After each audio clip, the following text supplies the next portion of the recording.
शहजाद पूनावाला जी, पहला सवाल आप ही से है। आप एक धर्म विशेष को, आप हिंदू धर्म को गीता के जरिए स्कूलों में थोप रहे हैं, और देखिए स्कूल वो नींव होती है जिससे आने वाली पीढ़ियां, उनकी सोच, उनकी प्राथमिकताएं तय होती हैं। तो आप वहां पर चोट कर रहे हैं ताकि आपका वोट बैंक कंसोलिडेट हो, ये आरोप है, इसका जवाब दीजिए। सबसे पहले सभी को जय श्री कृष्ण।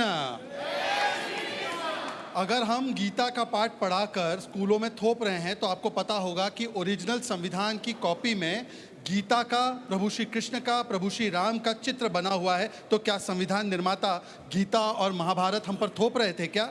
जब ये लोग बोलते हैं कि हम थोप रहे हैं, तो राम राज्य की परिकल्पना महात्मा गांधी ने की, उनकी समाधि पर आज भी हे राम लिखा है। तो क्या वो राम और कृष्ण हम पर थोप रहे थे क्या? और थोपने का आरोप कौन लगा रहा है? एक वो जो उत्तराखंड में मुस्लिम यूनिवर्सिटी चाहते थे, और एक वो जिनकी पार्टी के नाम में मुस्लिमीन है, वो भारतीय नहीं रखते, मुस्लिमीन रखते हैं। वो दूसरों को सांप्रदायिकता और सेकुलरिज्म का पाठ पढ़ा रहे हैं। मैं तो बोलता हूं कि कुरान का भी पाठ, बाइबल का भी पाठ वैल्यू एजुकेशन में, मॉरल साइंस में पढ़ाया जाता है, उसमें कोई समस्या नहीं है। परंतु लोकसभा में लिखा गया है धर्म चक्र प्रवर्तन। तो क्या लोकसभा सांप्रदायिक है? हमारी सुप्रीम कोर्ट का मोटो क्या है? यतो धर्मस्ततो जया, जो महाभारत गीता से ही लिया गया है। तो क्या सुप्रीम कोर्ट सांप्रदायिक है? इनकी सोच दरअसल सांप्रदायिक है। ये वही लोग हैं जो कहते हैं राम जी का अस्तित्व नहीं, ये वही लोग हैं जो कहते हैं राम मंदिर प्राण प्रतिष्ठा नाच गाना है, ये वही लोग कहते हैं कि जो राम जी है वो एक माइथोलॉजिकल फिगर है, ये वही लोग जो कहते हैं द्वारका में नाच गाना हो रहा है, ये वही लोग हैं जो कहते हैं सनातन समाप्त होना चाहिए, वो वही लोग हैं जो कहते हैं कि सनातन के जो साधु संत है, मठाधीश है, वो माफिया होते हैं। एक बार कह दे, राम मंदिर के बारे में तो कह दिया, हज के बारे में बोलने की हिम्मत है? रामचरितमानस को जलाने की बात करते हैं, एक बार ये लोग दूसरे धर्म के किताब को जलाने की बात कर सकते हैं? और आखिरी बात, अभी मैंने देखा था पूरा बयान जो हरीश रावत जी का आया था, वो कहते हैं कुरान भी पढ़ाना चाहिए। अरे स्कूल में कुरान छोड़ो, आपने तो समाज में कुरान लागू कर दिया। जब सुप्रीम कोर्ट से शाहबानू का फैसला आया तो उसके ऊपर पर्सनल लॉ का फैसला पार्लियामेंट से पारित करा के लागू किया था, नहीं किया था? 3 तलाक का जो कानून, जो 50 मुस्लिम देश में नहीं है, वो देश का कानून आज यहां पर लागू होना चाहिए, उसकी पैरवी की। और सुप्रीम कोर्ट ने 3 तलाक को हटाया तो इसकी पैरवी की। मुस्लिम रिजर्वेशन की बात की, हज में सब्सिडी की बात की, और जैसे मैंने बताया मुस्लिम यूनिवर्सिटी की बात की। तो इसको कहते हैं कि मैं करूं तो चमत्कार, और दूसरे भारत के ग्रंथ और भारत के आदर्श को आगे करे तो वो गुनेगार। अजय उपाध्याय जी, मोर्चा संभालिए। देखिए, आरोप यह है कि आप गीता को भी धर्म के चश्मे से देख रहे हैं, जबकि वो अध्यात्म का, जीवन जीने का तरीका सिखाता है। जब महात्मा गांधी जी ऐसा कहते थे तो कांग्रेस पार्टी को क्या दिक्कत है? पहली बात, हमारे साथी प्रवक्ता को चलिए कम से कम मनु स्मृति के बदले भगवान श्री कृष्ण का गीता याद आया, इसके लिए मैं चाहता हूं कि आप सब लोग तालियां बजाएं, सद्बुद्धि दे भगवान इनको। जहां तक बात गांधी जी की है, गांधी जी, रघुपति राघव, राजा राम, सबको सन्मति दे भगवान। तो सन्मति मिले आरएसएस के लोगों को और भाजपाइयों को, इसके लिए भी मैं चाहता हूं कि हम सब ताली बजाएं। देश उससे सुरक्षित होगा यदि सबको सन्मति मिलेगी। तो शिक्षा का उद्देश्य क्या है? शिक्षा का उद्देश्य है आधुनिकता, बौद्धिकता, तार्किकता और वैज्ञानिकता। यदि वैज्ञानिक सोच नहीं होगी तो शिक्षा का कोई मूल्य नहीं होगा। और यही बात गीता का सार भी है। गीता भी कहता है कि आपके सामाजिक, आध्यात्मिक और जो बौद्धिक जीवन है उसमें आप में पारदर्शिता है, निष्पक्षता है, सबको समान रूप में देखने की आप में क्षमता डेवलप हो, यही सही धर्म है आपका। विद्या ददाति विनयम, बच्चे से हम लोग पढ़ते रहे, और वही विनय जो है क्या है, पात्रता बनाती है। पात्रता से क्या होता है, आपको धन की प्राप्ति होती है, धन से धर्म मिलता है, और धर्म जो है सुखदायी होता है। तो धर्म का सुखदायी होना समाज में जब आप विनयशील होंगे। क्या भाजपा के लोग, आरएसएस के लोग जो पद्धति दे रहे हैं इस देश में, हिंदू मुस्लिम मंदिर मस्जिद एक दूसरे को बांटने की राजनीति, वो विनयशीलता है? ये आपको समझना है, या कट्टरता है? जहां तक बात शिक्षा के भगवाकरण की बात आई, 3 सी, ट्रिपल सी शिक्षा के भगवाकरण में है। एक है पहला क्रिमिनलाइजेशन, एक तरह से मैं उसको कहता हूं, क्योंकि वो कमर्शियलाइजेशन का पार्ट है। सेंट्रलाइजेशन उसको करके और कमर्शियलाइजेशन करके उसमें कहीं ना कहीं जो है आप जो है सांप्रदायिक सोच, कम्युनलाइजेशन आप डेवलप करते हैं। केंद्रीकरण, व्यवसायीकरण और सांप्रदायिकरण, ये ट्रिपल सी जो है, ये पूरा इनका नई शिक्षा नीति का ध्येय है जो 2020 में आया है। मैं खुद एक शिक्षक हूं और मैं वर्षों से शिक्षा जगत से जुड़ा रहा। मैंने देखा पिछले 4 साल में जो बच्चे बीए की डिग्री लेना चाहते हैं वो परीक्षा कब देते हैं, कैसे देते हैं, क्या होता है। क्लासरूम बंद हो चुका है, सिर्फ परीक्षा पर परीक्षा। रोजी रोजगार के लिए जो प्रश्न होना चाहिए, कहिए ना भाई, आप शिक्षा में बदलाव लाइए। नौजवानों को रोजगार कैसे मिले वैसी शिक्षा मिलनी चाहिए, ठीक है। नौजवानों के जीवन में खुशहाली आए वैसी शिक्षा मिलनी चाहिए। इस देश और समाज में बंटवारा नहीं हो, विविधता में एकता पैदा हो, देश मजबूत हो, वैसी शिक्षा मिलनी चाहिए। और गीता का कोई विरोध नहीं, गीता तो हम सबके लिए शाश्वत है। गीता गीता पाठ कुरान अच्छा है तो फैसला है, अच्छा फैसला गीता है। कुरान सबके लिए शाश्वत फैसला अच्छा है, है। लेकिन ये देश का संविधान सबसे ऊंचा है। फैसला हम अच्छा सबके है कि लिए गलत है? देखिए, अच्छा, सरकार ने जो आपसे किसने फैसला पूछा? लिया है उस पर मंथन चिंतन हो रहा है, पर हमारे नेता ने गीता का आप विरोध नहीं, हमारे नेता ने कहा है अच्छा स्पष्ट फैसला कि है। भगवाकरण जो आप कर रहे हैं ये आपके अंदर गीता के प्रति प्रेम नहीं है, आपको भगवाकरण करना है। और राम के नाम पे जो बगल में छुरी लेके चलते हैं ना, वो छुरी से प्रॉब्लम है, अजय भगवान जी वो राम से शब्द किसी ठूस को रहे हैं आपके प्रॉब्लम मुंह में, लेकिन आपने बताया नहीं सर। अजय उपाध्याय जी, स्पष्ट कर क्या दिया। गीता पाठ इस देश में सुनिए सही सुनिए फैसला सुनिए, है? सही फैसला है? गोरखपुर यूनिवर्सिटी में कर्मकांड का भी विभाग खुल गया है, कर्मकांड पढ़ाया जा रहा है इलाहाबाद यूनिवर्सिटी और गोरखपुर में। गीता पाठ सही जेएनयू में भी फैसला इसी है? तरह की कई डिपार्टमेंट खुल गए हैं। हाँ। गीता आप पढ़ाइए, हम तो बच्चे से पढ़ते हैं, घर घर में सही गीता फैसला है। कह रहे हैं। कौन हिंदू है जो गीता नहीं जानता, बहस ही गीता का खत्म हो नहीं गई, पढ़ता? मैं ये अलग बात है कि भाजपा के लोगों से अभी भी पूछिएगा कि गीता के कितने अध्याय हैं और कितने श्लोक हैं, इन्हें मैं दावे के साथ छोटा कहता सा हूं जवाब, नहीं पता। छोटा सा जवाब, उसके बाद मैं देखिए, आऊंगी। दावे के साथ हाँ, हाँ। आप बताइए अजय कितना जी अध्याय आपने है? बात रखी, बताता हूँ मैं, सब कितना बताता हूँ, श्लोक? सब बताता हूँ। ऐसा है कि कम से कम मैं शिवराज पाटिल की तरह ये नहीं बोलता कि गीता में अर्जुन को कृष्ण जी ने जिहाद सिखाया था। कम से कम ये इस प्रकार की बकवास गीता के बारे में अध्याय एक भारतीय कितना है? मुसलमान नहीं करता जो श्लोक कांग्रेसी कितना है? करते हैं। कम से कम मैं द्वारका में नाच गाना हो रहा है और नाटक हो रहा है ये कहने का पाप मैं नहीं करता। पर मैं बोलता हूँ कि इनसे ये ना सी से बहुत चीजें बता रहे थे, ये सी से कंफ्यूज है। सिद्धरमैया बोलते हैं कि गीता सिखाना चाहिए स्कूल में, यहाँ पर आकर कहते हैं कि शिक्षा में गीता का क्या उपयोग है, क्यों सिखाना चाहिए। अभी मनुस्मृति की बात की इन्होंने, तो support कर रहे हैं। 10 सेकंड। गीता नहीं, इनकी ही एक गीता का- राष्ट्रीय प्रवक्ता है, गीता का गौ इनकी नहीं बीच पता में मैंने है। आपको नहीं बीच बोला, में, बीच में। गीता इनके में बीच गौ में नहीं नहीं बोला। पता है। यत्र नारस्ते पूजन्ते रमन्ते तत्र देवता, ये सही है गलत है?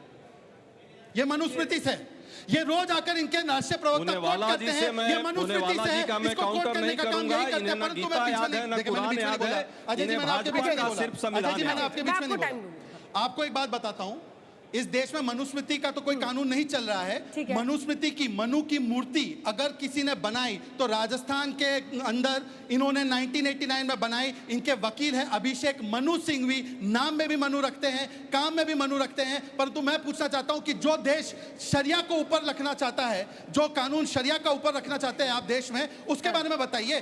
जितना इन्होंने विरोध गीता का किया, एक बार बोलिए कि मुस्लिम पर्सनल लॉ का विरोध करे और बोले कि यूसीसी होना चाहिए संविधान के हिसाब पहली बात- से। एक बार बोलिए कि यूसीसी होना चाहिए, नहीं बोलेंगे। मैं 10 सेकंड 10 सेकंड 10 सिर्फ सेकंड। इसका ज्यादा नहीं मैं UCC बोलूंगा। होना चाहिए, होना 10 सेकंड सिर्फ इनसे पूछा गीता का गौ वाकई नहीं है, कितना अध्याय है और कितना श्लोक है इनको नहीं पता है, लेकिन गीता पर ज्ञान दे रहे हैं। अरे हमें गीता पर ज्ञान दोगे? हमारी सांस्कृतिक विरासत गीता है, इस देश का स्वभाव गीता है, इस देश में समानता और बंधुत्व की भावना, स्वतंत्रता की भावना ने गीता से हम लोगों ने लिया है। हमें आप क्या ध्यान दे रहे हो? डॉक्टर साहब शरीयत की आपको बात ऐसे और ऐसे कर शरिया रहे की हैं। बात करते हो, कह रहे हैं आपको आपको वोट न की कुरान चिंता हो रही पता है। ना आपको गीता पता है, आपको सिर्फ भाजपा का जो ध्रुवीकरण का जो संविधान है ठीक वही है। पता है। ध्रुवीकरण की राजनीति बंद करो। फिर तो आप दोनों का देश में फुटबॉल चलता है, लोगों मैं को जाती हूं, बांटने उधर बैठ की जाती हूं राजनीति इनके नहीं, साथ। जोड़ने की मेरे राजनीति लिए करो, जगह बना गीता लीजिए। जोड़ने की बात जी, करो। मात्र जल्दी से। जटाटवी गलत जल प्रवाह पाव स्थले गड़े लंब लंबितम भुजंग तुंग मालिकम। आगे का बोलिए, आगे का बोलिए, आगे का बोलिए ना, आगे का बोलिए। उसको बोलने से क्या होगा? कहाँ पड़ा है? नहीं, इट इज आगे का नॉट बोलिए। नेसेसरी, इट इज नॉट तो मुझे नेसेसरी। लगता है कि जो शिव भक्त होने का दावा करते हैं, जो जनेऊ पहनकर कोर्ट पर हिंदू बनने का दावा करते भाइयों हैं, का ज्ञान और पूरा देश आप बोल जानता है। दीजिए, आप बोल दीजिए शिव तांडव स्तोत्र का आगे का बता दीजिए। अरे भाजपाइयों का ज्ञान पूरा जानता है, यहाँ धर्म विवेक कांड नहीं जी, करना है। विवेक जी, मैं कांग्रेस बड़ा- पार्टी ऐसा लग रहा है बीच का रास्ता ले नहीं रही नहीं, है। हमारा बड़ा क्लियर है। मैं क्या इस clear फेवर है? में नहीं हूं कि भगवत गीता को करिकुलम में पढ़ाया जाए। मैं इस फेवर में क्यों? क्लियरली नहीं हूं, ना कुरान को ना बाइबल को। Constitution is very clear. Constitution का क्लॉज है जो कहता है कि धर्म को आप, सरकार एंड द स्टेट, धर्म को, किसी एक धर्म का प्रचार नहीं कर सकती। और गीता एक अभिन्न अंग एक हिंदू धर्म का है। तो फिर ये चले आए, बोला साहब कुरान भी पढ़ाइए, तो बाइबल भी पढ़ाइए। क्यों? उसके लिए गुरुकुल है, उसके लिए मदरसे हैं, उसके लिए मौलवी, मौलाना, पंडित, मंदिर, बहुत कुछ है। आप वहां पढ़िए ना। स्टेट क्यों इन्वॉल्व होगा उसके अंदर? ये मेरे कॉन्स्टिट्यूशन के खिलाफ है, गलत है। दूसरी बात, जब हम गीता की बात करते हैं, आई रिस्पेक्ट गीता। मैंने महात्मा गांधी की लिखी हुई गीता पढ़ी है। मैंने ये पढ़ा है कि वो साबरमती के आश्रम में गीता पाठ रेगुलर करवाते थे। रोज एक चैप्टर पे लेक्चर होता था, डिस्कशन होता था। एक सच्चाई, उन्होंने उसको इस्तेमाल किया, अच्छा ही है। लेकिन आप मुझे बताइए, बहुत सारे उसमें ऐसे चैप्टर्स हैं जिनके ऊपर एक डिबेट और डिस्कशन हो सकता है, वो पूजनीय है हिंदू लोगों के लिए, लेकिन उसमें वर्ण व्यवस्था का वर्णन है क्या? वर्ण व्यवस्था की जब मैं बात करता हूं तो मेरे मित्र जो बीजेपी और संघ से हैं, जो हिंदू धर्मावलंबी हैं, हिंदू परिषद वाले हैं, कहते नहीं साहब, जाति और वर्ण में फर्क है, और गीता के अंदर जो वर्ण व्यवस्था के बारे में कहा गया है वो तो कर्मों से होती है। और अगर कर्मों से ही होती तो क्या आज अपने चारों तरफ जब हम देखते हैं, क्या कर्मों के हिसाब से जातियां और वर्ण बने हैं? जन्म के हिसाब से चल रहा है। जन्म के हिसाब से एक जाति विशेष को आरक्षण है कि मंदिरों में पूजा कराने का, पुजारी बनने का अधिकार उसी का है। दूसरी बात, अगर हम ये मान भी लें कि वर्ण व्यवस्था कर्मों के अनुसार है, जो भगवत गीता में लिखा है, उसमें यह भी लिखा है कि अंतर जातीय विवाह महिलाओं के लिए ठीक नहीं है। इस पर अर्जुन ने प्रश्न उठाया है, उससे वर्ण संकट पैदा होगा। यानी कि एक तरफ आपने कहा कि जाति जो है वो जो वर्ण है वो कर्म से है, दूसरी तरफ इंटरकास्ट। अजय जी, आपकी सहमति है ना? आपके साथी जो बोल रहे हैं उस पर डिस्कशन होना चाहिए, मेरा ये मानना है। डिस्कशन नहीं, आप तो सीधा प्रश्न उठा रहे हैं आस्था पर। गीता में ही ये भी उद्धृत है कि हर व्यक्ति के अपने अपने सोच है, सबका एक ही मालिक है, ईश्वर है। आप जो कर रहे हैं ईश्वर सबको देख रहा है। आपका काम है आत्मा को परमात्मा से मिलाना, और अलग अलग धर्मों, अलग अलग विचारों का सोच जो है वहीं जाकर के मिलता है। गीता का ये सार है, इस सार को समझे ना। ये लोग सार को नहीं समझ रहे, इन्हें तो अपने सत्ता को समझना है। ऐसा है, भारत में सनातन से गीता का पाठ, गीता को लेकर के चर्चा रही। गीता जहां पर धर्म के रास्ते पे चलाने का एक संदेश देता है, वहीं भारत की जो सनातन संस्कृति है, जो कि सबको साथ में लेकर चलती है, ये बेसिक डिफरेंस है बाकी में और गीता में।